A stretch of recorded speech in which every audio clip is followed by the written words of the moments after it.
શહેરી ટ્રાફિક અને આરટીઓની સંયુક્ત કાર્યવાહી. આખો અંજાતી જઈ વ્હાઇટ લાઇટ પર સામે કાર્યવાહી. સુરતના વાય જંકશન ખાતે સ્પેશિયલ ડ્રાઈવ. મોડિફાઈડ લાઇટવાળા વાહન ચાલકો સામે દંડાત્મક કાર્યવાહી.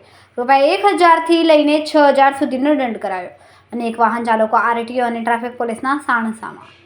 दंड नहीं भरे तो 6 महीना कैद सुधीनी जोगवाई. ओके सर आपका नाम?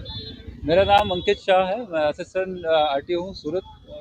અંકિત ભાઈ, કયા પ્રકારની ડ્રાઈવ છે, ખાતા ડ્રાઈવમાં શું ધ્યાન રાખવામાં આવ્યું છે, કેટલો દંડ અત્યારે આપવામાં આવી રહ્યો છે? આ ડ્રાઈવ સ્પેસિફિકલી જે અનધિકૃત રીતે જે વાહનોની હેડલાઇટ છે એમાં છેડા કરી અને એમાં ફેરફાર કરતા હોય છે.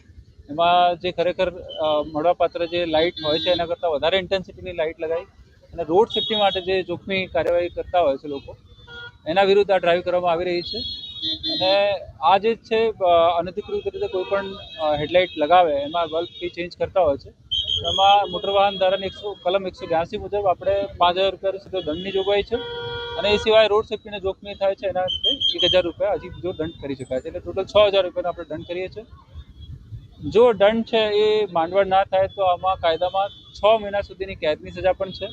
એટલે હું સુરતના તમામ શહેરવાસીઓને અપીલ કરું છું કે આવી રીતે અનધિકૃત રીતે જો આપના વાહનમાં કોઈ હેડલાઇટને લગાવવામાં આવેલ હોય તો તેને તાત્કાલિક ધોરણે તમે તમારા તરફથી દૂર કરો, નહીં તો આગામી સમયમાં ખૂબ જ કડક કાર્યવાહી કરવામાં આવશે.